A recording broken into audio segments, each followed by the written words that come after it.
Retomando o vídeo anterior, nós tivemos um pequeno problema no final, quando estava tratando o protocolo TCP, então nós retomaremos agora nesse vídeo.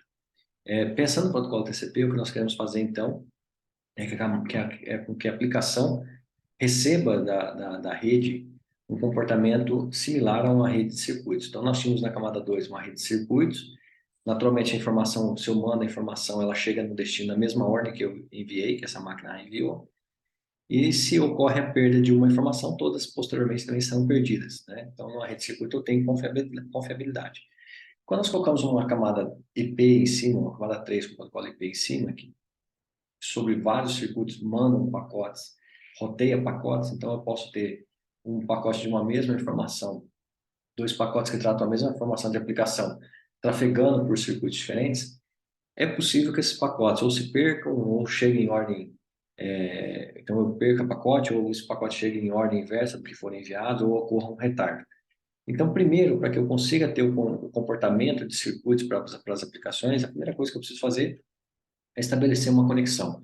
Uma vez que o host A estabelece uma conexão com o host B, é possível, então, sincronizar essas transmissões, fazendo, então, com que o host A transmita informações numa quantidade que o host B consiga receber, né? Então, o host B possui um certo buffer.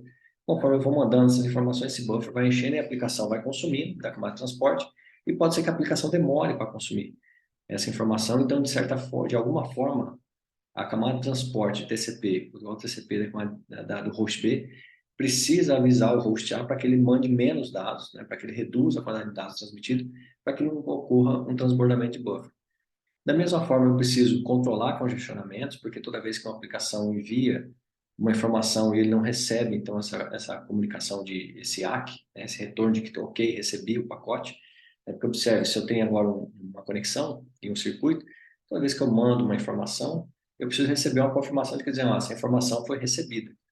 Se eu não recebo essa confirmação, naturalmente a máquina A vai retransmitir até que a máquina B receba essa informação, porque eu preciso garantir a entrega. Essa rede precisa ser confiável. Se eu começo a retransmitir numa rede que já está congestionada, naturalmente eu vou piorar o congestionamento. Então, preciso ter técnicas, preciso ter formas de começar a controlar esse congestionamento. Então, naturalmente, o protocolo TCP é orientado à conexão para voltar a ter o comportamento de circuitos.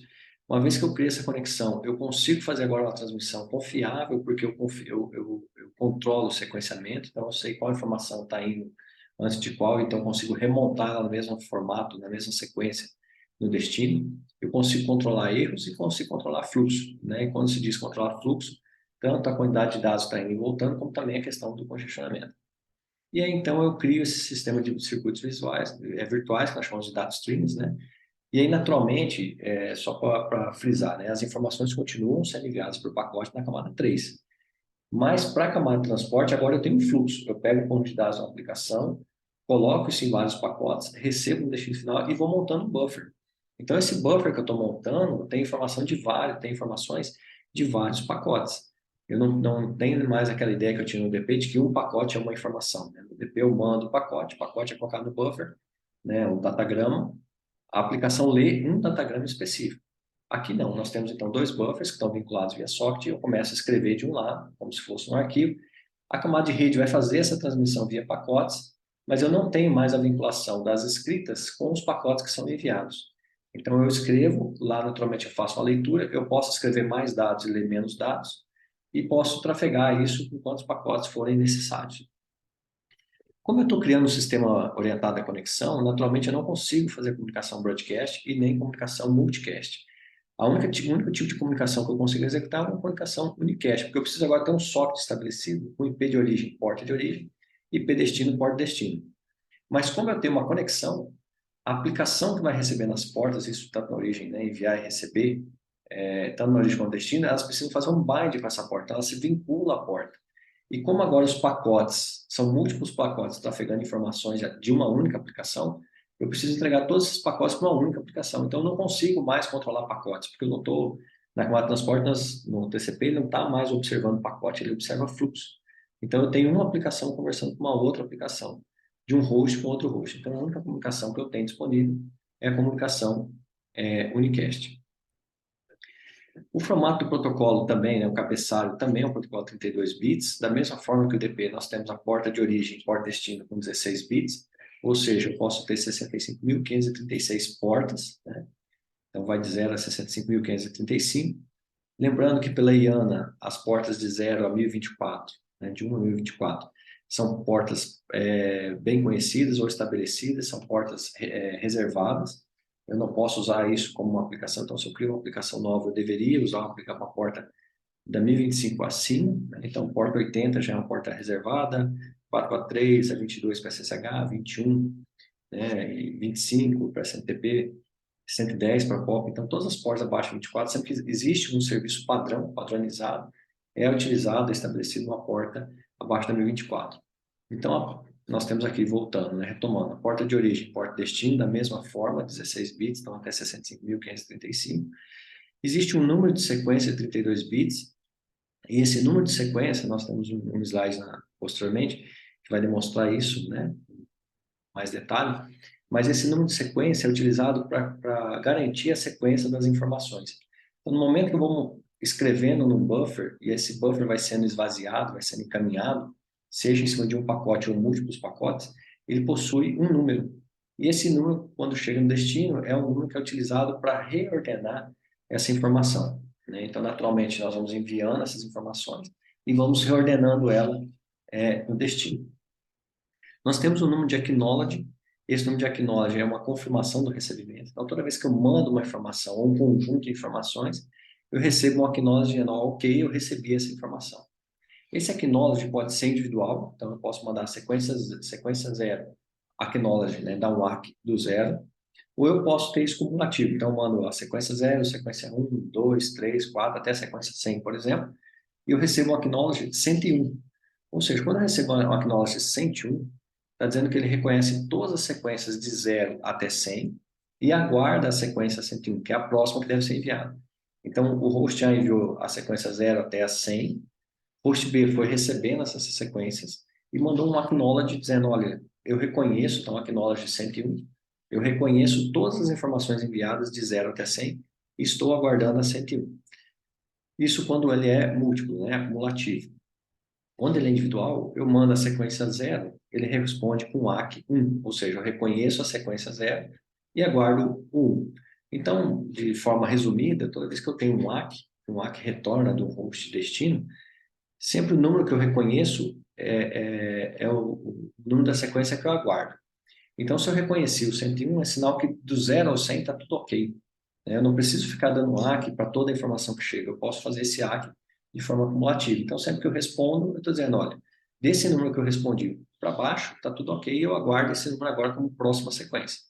Então, é o host de destino que diz quais pacotes, quais as sequências já foram entregues, quais não foram. E, naturalmente, ele é do mesmo tamanho do sequência aqui, do número de sequência, porque eu preciso reconhecer todas as sequências possíveis, né? Então, eu tenho o número de 32 bits para a sequência e o número de 32 bits para o acknowledge. Tem um deslocamento aqui para arredondamento do pacote para 32 bits, um espaço reservado para uso futuro e um conjunto de flags aqui agora que nós observaremos no próximo slide, inclusive, nos próximos slides, o uso do acknowledge, né, do sim e do fim. Mas observando aqui, nós temos então a flag sim, quer dizer, é a flag utilizada para synchronize, para iniciar uma conexão. Então, sempre que o host quer iniciar uma conexão, ele manda essa flag sim ativada. Da mesma forma, nós temos uma flag fim, para dizer, olha, esse é o fim da conexão. Eu já cheguei, o host não quer mais mandar a informação, então ele flaga esse flag sim como 1. Nós temos o reset, que reseta a conexão. Então, uma vez que a conexão, um dos dois hosts que estabeleceram a conexão, por algum motivo, ocorreu um erro, ele manda um reset, pedindo para reiniciar a conexão, vamos começar novamente, porque houve uma perda, um erro, alguma coisa assim. O acknowledge, que é o reconhecimento de uma sequência enviada, então eu envio informação e eu dou um acknowledge para reconhecer que aquilo chegou ao destino, já que isso agora é um circuito, e eu tenho um circuito sobre uma rede de pacotes, pode ser que aquele pacote seja perdido, que está com aquela informação que eu preciso. Então, o ACK vai me ajudando a perceber quais pacotes já foram entregues, quais pacotes ainda não foram entregues, quais sequências, perdão, foram entregues, quais ainda não foram entregues. Aí eu tenho uma flag urgente, essa flag urgente indica que existem dados urgentes naquela, naquela sequência. E esse urgente aqui, toda vez que essa sequência chega, a máquina destino consegue localizar os dados urgentes pelo ponteiro aqui de urgente. Esse ponteiro de urgente mostra onde os dados urgentes acabam. Então, uma vez que eu flego aqui que existem dados urgentes, eu seto um ponteiro para o final dos dados. Então, o destino vai pegar toda aquela informação que está no buffer antes daquele ponteiro e entregar para a aplicação o mais rápido possível, porque esses dados são urgentes. Da mesma forma que eu tenho os dados urgentes, eu tenho uma flag aqui push, que diz que é para a estação que está montando o buffer de envio, né, que entregue aquela informação. Porque, veja, como é um sistema de circuito, eu começo a escrever dentro do buffer e não necessariamente a camada de transporte encaminha aquela informação na sequência. Então, eu vou colocando informação no buffer, vou escrevendo, escrevendo. Depois de um certo tempo, a camada de transporte pega a informação daquele buffer, monta os pacotes, né, passa para a camada IP, que monta os pacotes e entrega o host final. Então, não necessariamente cada write que eu dou num socket, a informação sai da máquina. Então, pode sair com certo atraso. E quando eu preciso que aquela informação saia naquele momento, eu flego o push, dizendo, olha, uma vez que eu escrevi, eu quero que essa informação seja encaminhada agora. E aí o host, então, a camada de transporte daquele host vai pegar aquela informação, uma vez que ele observa o push ativo, vai pegar aquela informação, montar os pacotes, passar para a camada 3, vai montar os pacotes e encaminhar. Então, é um encaminhamento da informação até onde ela chegou naquele momento. Nós temos agora o campo também checksum. Esse campo checksum possui uma checagem. Da mesma forma que acontece no protocolo UDP, nós precisamos de um pseudo-cabeçalho, porque eu não posso fazer a checagem somente com porta de origem e porta de destino, pelo mesmo motivo que foi explicitado anteriormente, eu preciso saber de qual host veio e para qual host era. Então, nós também montaremos um pseudo-cabeçalho com IP de origem e IP destino para fazer essa transmissão. Existe o campo opcionais. Nesse campo opcionais, uma das informações mais importantes que aparecem nesse campo options, é o tamanho máximo do segmento. Então, toda vez que eu vou transmitir uma informação, né, um sistema de circuito TCP, eu tenho um tamanho máximo de dados que eu posso enviar, uma quantidade máxima de dados que eu posso enviar. Então, digamos que eu posso enviar no máximo 2K, né, 2048 bytes. No entanto, eu tenho que enviar essas informações de forma segmentada. Então, qual que é o maior segmento? Eu não posso, por exemplo, mandar 2048 numa única vez, né? Ficar criando um buffer de 2048 e enviar o buffer de uma vez só. Então, no protocolo TCP, eu tenho duas informações. Qual a quantidade máxima de dados que eu posso enviar e dessa quantidade máxima de dados que eu posso enviar, qual o tamanho que eu tenho que enviar por vez. Então, eu posso, por exemplo, enviar 2048.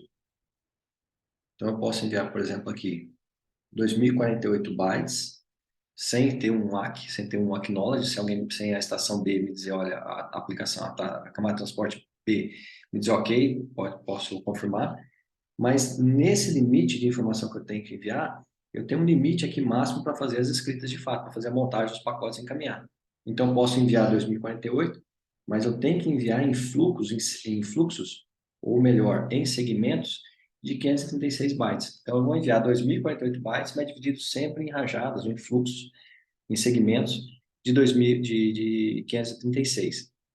Quando eu chego ao final, quer dizer, eu fui de 536, mas mandei os 2048 e não recebi nenhum ACK aqui, eu sou obrigado a guardar o ACK do destino para que eu possa continuar enviando dados. Nós vamos ver essa questão.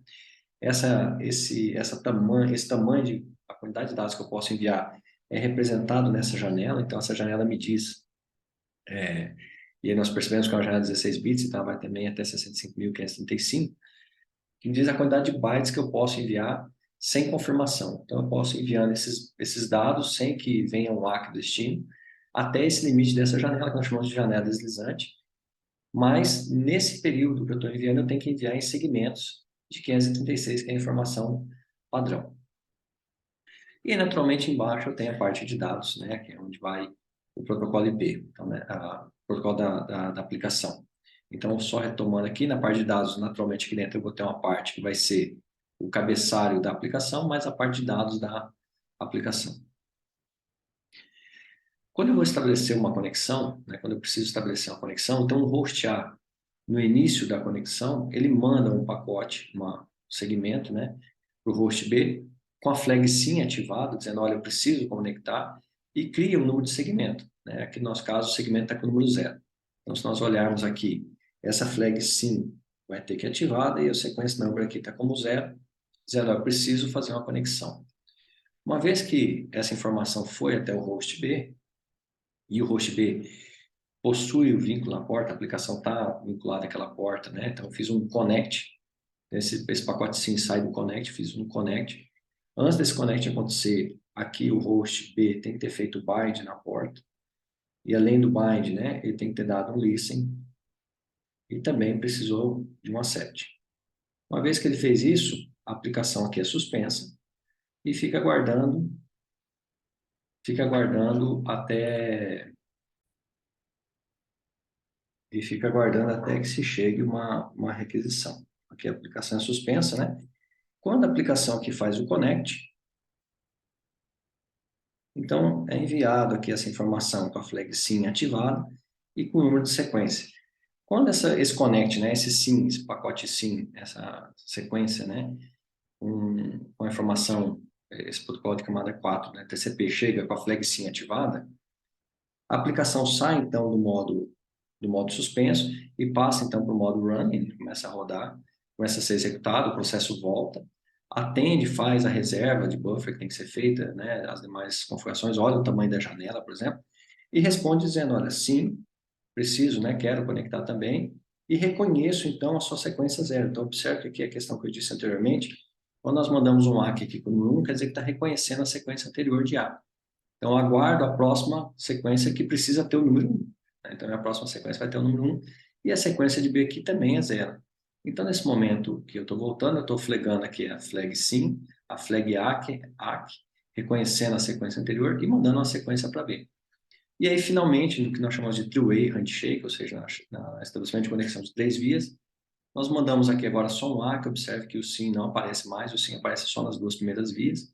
Na terceira via eu tenho um ACK, esse ACK aqui reconhece a sequência 0 de B, então o ACK 1 quer dizer, eu reconheço o 0, tá ok? E a sequência de A, a sequência 1 que é posterior de 0, que é a que você aguarda aqui como host B.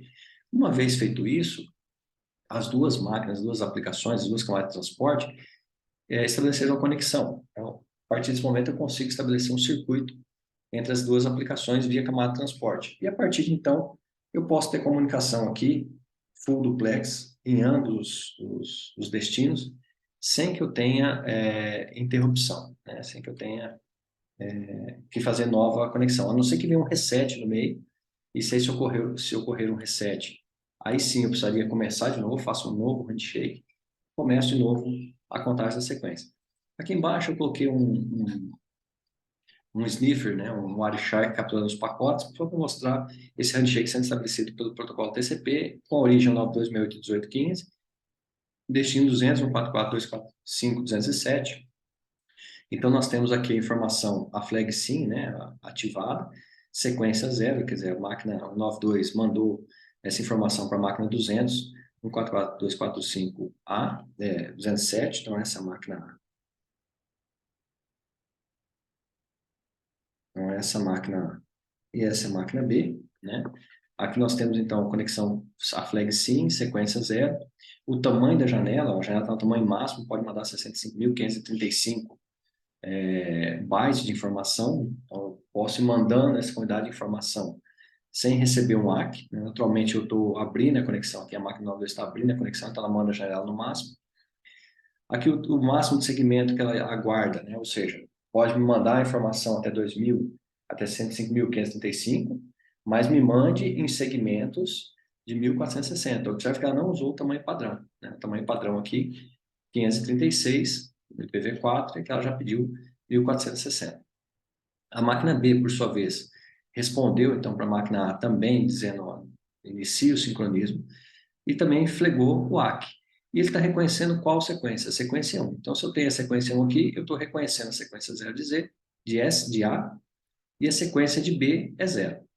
Posteriormente, na terceira via, né, no handshake de 3 vias, a máquina A mandou a informação só com ACK, dizendo ok, recebi seu pacote com a flag SYN.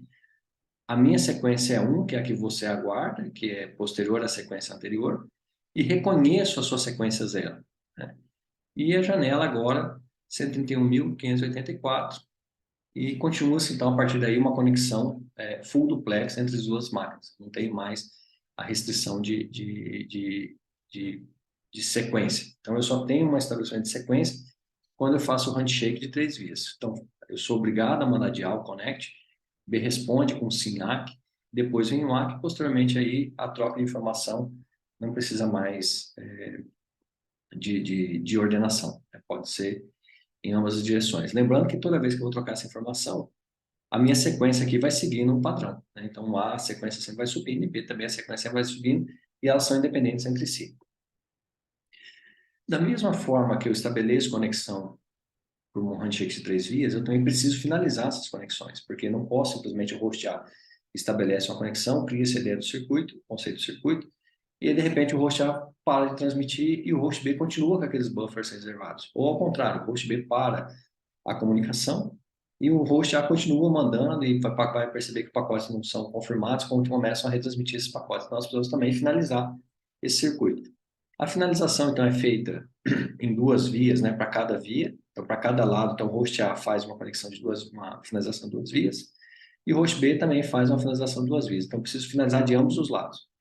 Então, o host A, no momento que decide que não precisa mais trocar informação, ele manda um segmento, né, com a flag SYN, um cabeçalho com a flag SYN ativada. Naturalmente, ele vai estar com a sua sequência, porque a sequência foi rodando, foi aumentando. E o host B, quando recebe, então, reconhece, né, aguarda posteriormente, é o 782, que ele deveria aguardar posteriormente. Por que que eu estou mandando o 782? Porque vai ter que vir um ACK depois, quando o B for finalizar a sua conexão. Então, existem implementações que esse ACK aqui de fim reporta o mesmo número da sequência e depois autoriza no fim aqui uma nova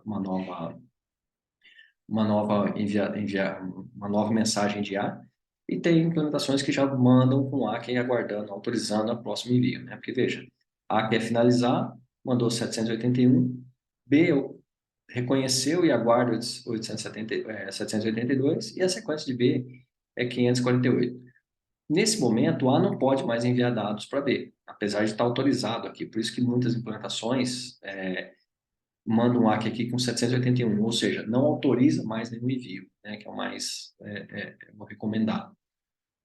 Posteriormente, então, B pode continuar enviando informações para A, porque B ainda não finalizou sua conexão, e aí, em um determinado momento, B manda a flag SYN, dizendo, eu também quero finalizar a minha sequência 548. Como ele já mandou um ACK antes, autorizando o A a enviar, o A envia, então, aqui a sequência 782 e reconhece a 749. Perdão, deu tempo de mutar o vídeo. Reconhece, então, aqui a 549 para que o B pudesse mandar. Mas como já foi finalizado as conexões são finalizadas. Se o B tivesse mandado aqui nesse ACK, em vez de 782, tivesse mandado 781, quando ele manda a conexão fim, ele vai ter que mandar ou posterior ou anterior um ACK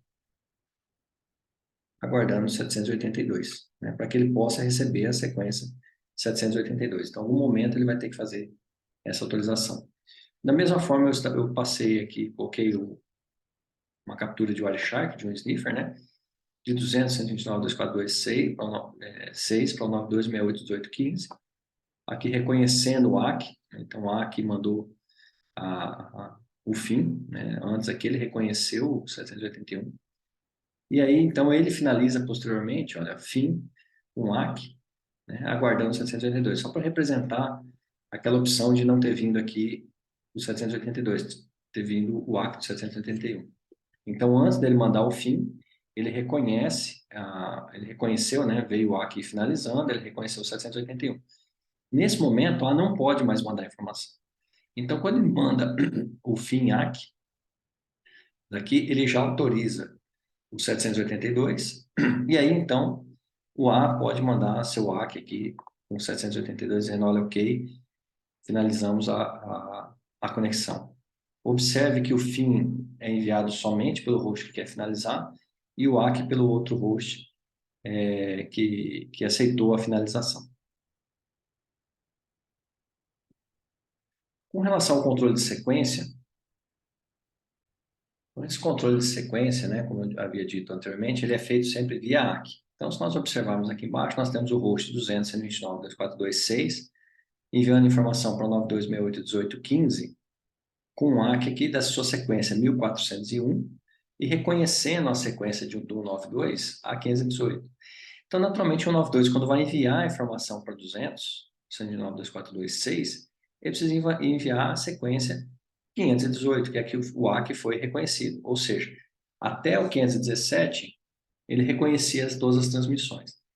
Naturalmente, feito isso, ele manda um ACK, que também é o 92, manda um ACK de 2801, quer dizer, ele havia mandado a sequência 1401, e entre esse intervalo aqui, ocorreram novas transmissões de 200 para a máquina 92, e o 92 então reconheceu até 2801. Então, naturalmente, quando a máquina 200 vai enviar a nova informação, ele manda com a informação com a sequência 2801, fazendo então com que eu tenha agora o controle de sequência e consiga saber, tanto o host A quanto o host B, porque essa é uma comunicação full duplex, qual que é a sequência que dá a informação que está chegando, e se precisar remontar isso, ou se precisar de uma nova retransmissão.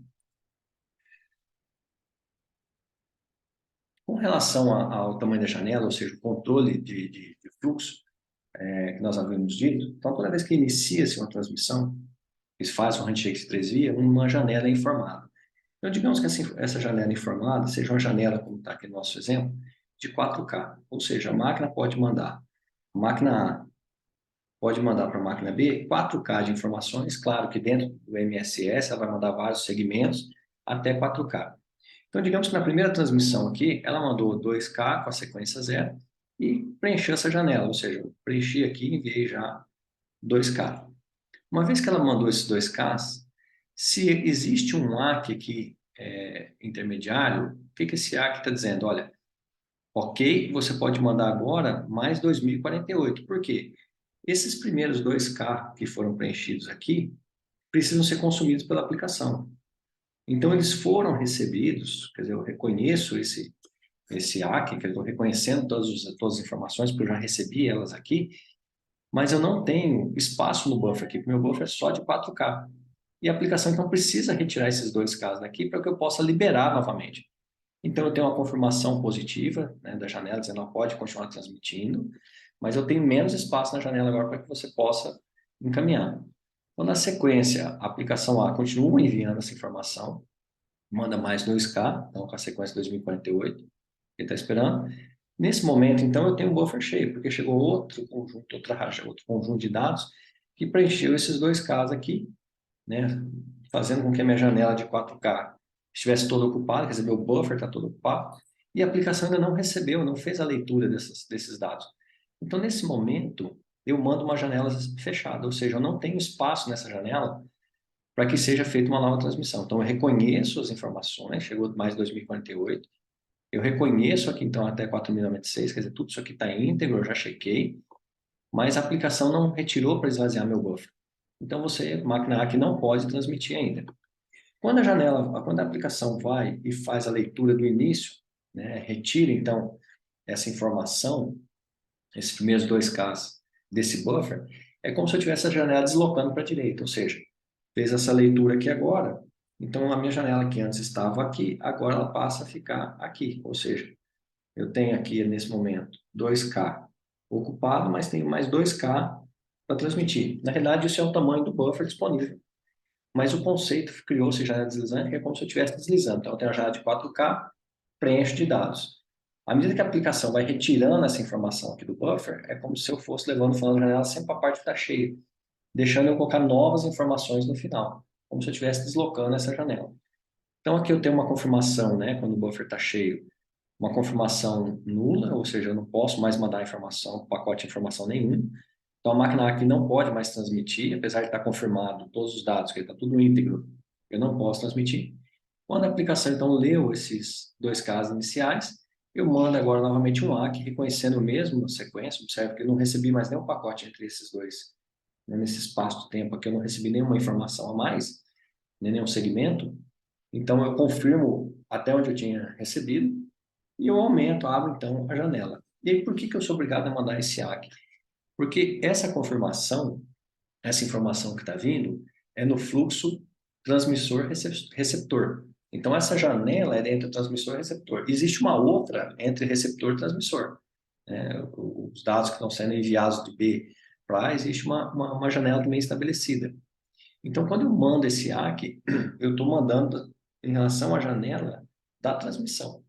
Então, eu não consigo, se eu mandar uma informação sem ACK, eu estou tratando da janela do receptor, né? Receptor e transmissor. Ou seja, o quanto que o A poderia receber. Como eu estou agora querendo abrir a janela no receptor, eu mando um ACK, que é a mensagem de confirmação, não é a mensagem originária, é uma confirmação. E nessa mensagem originária, eu abro novamente o tamanho da janela. E aí, então, o transmissor pode voltar a transmitir dados, transmitir o som K aqui. Então, eu tenho som K, quer dizer, eu tenho mais um espaço de um K na janela. Eu tenho um ACK aqui agora de um K. E assim eu vou, então, fazendo com que a origem, o destino, controle o tamanho dos seus buffers para que eu não tenha um estouro de buffer. Esse conceito que nós chamamos de janela deslizante do protocolo TCP. Da mesma forma que eu controlo uma janela de transmissão, eu controlo também uma janela de congestionamento. Toda vez que uma máquina começa a transmitir dados para uma máquina B, por mais, digamos, que a nossa janela lá volte a ser 2K, 4K, então por mais que eu tenha a janela de transmissão de 4K, eu não posso enviar esses dados todos de uma vez. Eu preciso fazer um start lento, ou seja, eu preciso fazer a transmissão lentamente, porque esses 4K da janela aqui, da janela deslizante, né, da minha janela aqui, da minha window, representa o tamanho do buffer no destino, mas não representa a rede em si como a rede está, né? Porque eu tenho buffer dos roteadores no meio do caminho, tenho congestionamento dos próprios links de camada 2. Então, o que nós fazemos? Nós temos uma outra janela, que é uma janela de congestionamento, que chega até o tamanho máximo da janela regular de transmissão. Mas ela começa pequenininha, normalmente ela começa com o tamanho 1. E aí, o que eu faço, então? Essa janela eu transmito. Uma vez que eu transmito, eu observo quanto tempo leva para o ACK voltar, porque a janela é de 1, né? Agora de congestionamento. Por mais que eu tenha essa janela toda aqui para transmitir, eu vou poder transmitir, na realidade, só um segmento. Se eu transmito só um segmento e a máquina B recebe esse segmento, naturalmente, como não está chegando mais segmentos até o tamanho da janela, ela vai me dar um ACK. Então, nesse round trip aqui, o tempo do pacote ir e voltar, eu identifico quanto tempo essa informação levou para ir voltar. E isso me dá uma informação de perda de pacote, né? Então, esse tempo médio é que me diz que vai criar o conceito da perda de pacote. Toda vez que eu mando um pacote, eu espero receber um ACK dentro desse tempo médio. Se esse ACK não vem dentro desse tempo médio, eu digo que esse pacote foi perdido e retransmito. Então, como é que funciona a janela de congestionamento? Então, eu inicio com ela pequena e à medida que eu vou recebendo os ACKs, eu vou dobrando o tamanho dessa janela, fazendo com que eu tenha um início de conexão aqui com crescimento exponencial. Só que eu estabeleço um limite, né, da minha banda. Normalmente, por exemplo, metade da banda, né, da minha conexão. Uma vez que eu chego nesse limite, nesse threshold aqui, que é pré-definido, eu começo a incrementar essa janela de forma gradual, incremental, linear, né? Então, eu tenho um start rápido, aqui um início rápido, depois ele começa a ficar lento, né? E é interessante que a gente chama isso de partida lenta, né? Quer dizer, por que lento? Porque eu comecei com uma janela de congestionamento pequena e fui abrir essa janela. Então, no início, realmente, a partida é lenta. Mas a janela se abre numa taxa exponencial. Quando eu chego nesse limite, essa janela começa a ser aberta numa taxa linear. Então, eu tenho aqui um crescimento mais lento da banda que eu estou ocupando. E vou indo até chegar no máximo da janela de transmissão. No entanto, digamos que eu não atingindo o tamanho da janela de transmissão, e esse tempo médio, né, eu vou calculando esse tempo médio, chegou num certo momento, eu comecei a observar que eu perdi pacote, quer dizer, o ACK começou a chegar, ou não chegou, ou está chegando muito depois desse tempo médio. Se chegou muito depois desse tempo médio, eu vou dizer que aqui ocorreu uma perda de pacote. Então, se ocorreu uma perda de pacote e eu ainda tenho janela para mandar, né, janela regular de transmissão, né, então meu problema não está no destino, meu problema agora está na rede. Então, está acontecendo um congestionamento. Então, o que eu faço? Eu reduzo a transmissão para zero, fazendo com que eu ajude, né, eu apoie a parada do congelamento, porque todas as máquinas deveriam, todos os hosts, né, todos os sistemas de transporte deveriam fazer isso. Tudo está usando TCP, obviamente, quem está usando DP não tem isso. Então, eu paro essa transmissão, fazendo com que o congelamento da rede baixe, e eu começo de novo a subir aqui de forma exponencial, assim como nós havíamos feito anteriormente aqui, com esse início.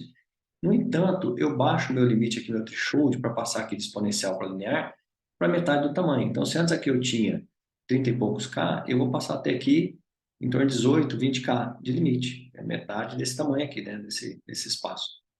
Então, eu vou começar a ter um crescimento linear muito antes do que eu tinha aqui, né? Observe que antes meu crescimento linear começava nesse ponto, agora meu crescimento linear está começando nesse outro ponto aqui. Ou seja, deixa eu só pegar uma linha aqui. Então, antes meu crescimento, nesse momento, meu crescimento linear está mais ou menos aqui. E anteriormente meu crescimento linear estava muito acima. Ou seja, eu tinha, então, um start aqui, né, um início aqui, a taxa de transmissão subia muito mais rápido. E vou continuar linearmente até chegar no tamanho máximo da janela.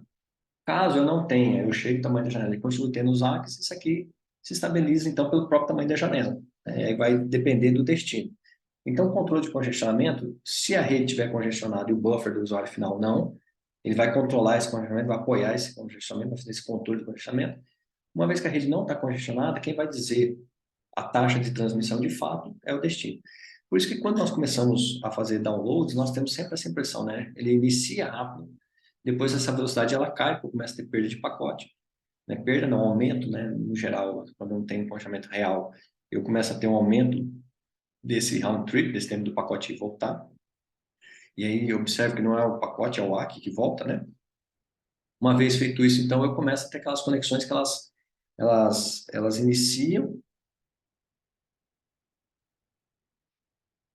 iniciam rapidamente, depois começa a cair, aí vai se estabilizando até que eu chego a um ponto que eu tenho algo mais estável, né? Por isso que o nosso download, então, eles sobem, depois eles descem a velocidade e vai chegando no meio. Naturalmente, esse protocolo aqui de controle de congestionamento foi evoluindo com o passar do tempo. E aí surgiram várias variações, né? Uma outra variação que tem, a variação Reno, por exemplo, do controle de congestionamento, ele faz algo similar, né? Eu sempre tenho essa característica de que sobe aqui exponencial, depois um threshold, um limite.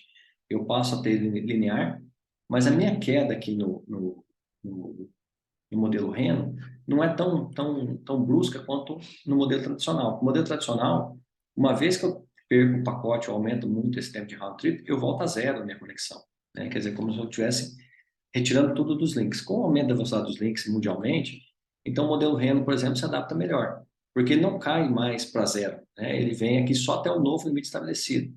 É como se eu estivesse caindo somente até esse ponto aqui e aqui, começando uma nova subida.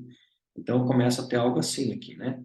Aí cai novamente, volta. Então começa a ter uma queda menos agressiva, fazendo com que eu tenha um melhor desempenho do download e um controle de congestionamento mais adequado ao mundo atual, né, à realidade das redes atualmente. Existem vários algoritmos que são aplicados para cá de controle de congestionamento, né? O Reno é um modelo bastante conhecido. E esses outros modelos, então, à medida que nós vamos usando os sistemas operacionais, cada um vai implementando uma forma diferente. Então, era isso. Queria agradecer. Obrigado por essa aula e até a próxima.